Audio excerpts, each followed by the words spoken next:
They're in and out the whole time.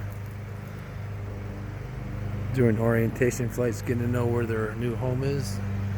Tomorrow morning, they'll be out getting pollen and nectar to make honey and babies. Both of them are like that.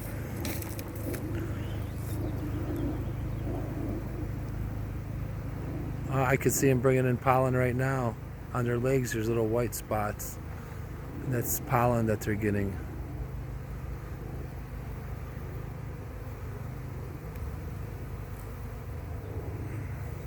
You see white things on their legs, that's pollen. So they're working already.